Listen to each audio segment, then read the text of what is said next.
So conclusions to all of this. Wow, this has been quite the process. Months and months of work in the garden, and I think it has been extremely informative, and I'm really glad that I did it. A, totally blew my hypothesis away, tested it, and the medieval techniques are far outcompeting modern transplanted techniques. I should have done transplant or direct seeded modern just to compare those two. I didn't. Retrospect, should have, would have, could have, for a more direct comparison. But the transplanted basket to the transplanted modern, there is a very distinct difference between the two, with the transplanted in a basket just rocking it. I am pleased as punch, and I think that's probably a little bit of the basket and the root pruning, so decreased transplant shock, and then also my guess is a lot of it has to do with that nice layer of horse poo that we have underneath all of this, with fertility, water moisture, kind of restoring some of that soil microbe health back to the soil of it all.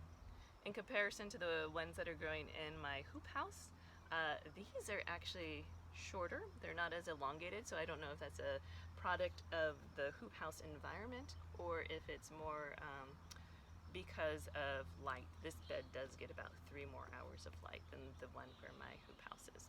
So that's interesting. Otherwise, the next steps forward is I'm really sorry that I wasn't able to share an end finished product of a gourd, but we are still at least a month out from flowers, even though there's some buds on the basket one, which is awesome. And we are at least like another 2, maybe 3 months out to really getting some good gourd production.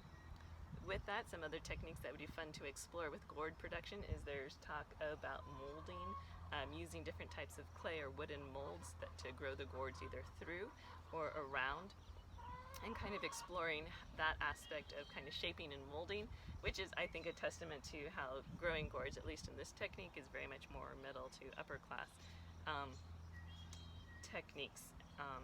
Because, I mean, if you're looking for subsistence gardening, you're not going to be worried about the shape of your gourd. That's more of a fun and farkle thing.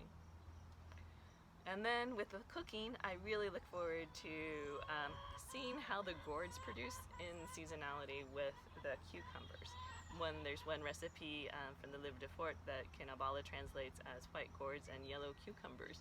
And so with that, I really look forward to having my cucumbers and take them past the typical green or unripe and harvest them more at that yellow ripe and compare them to the gourds and try to do a taste comparison, see how the texture shifts and anything like that. Also want to try preserving some of these gourds per Phil speaks about pickling them.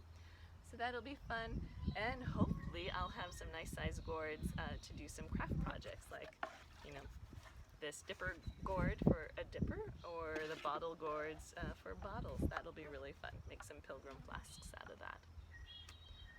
So I think there we have it. Otherwise, clothing, yay for functional clothes. Much better than some of my other stuff that I was initially working in. I was still very much, Duchess farkling and playing in the garden versus actually working in the garden. So turn points, yay, critical for that, and higher necklines, just more structural support and not flopping around as much. So, yeah, it's been a journey, and the journey and adventure continues throughout the year.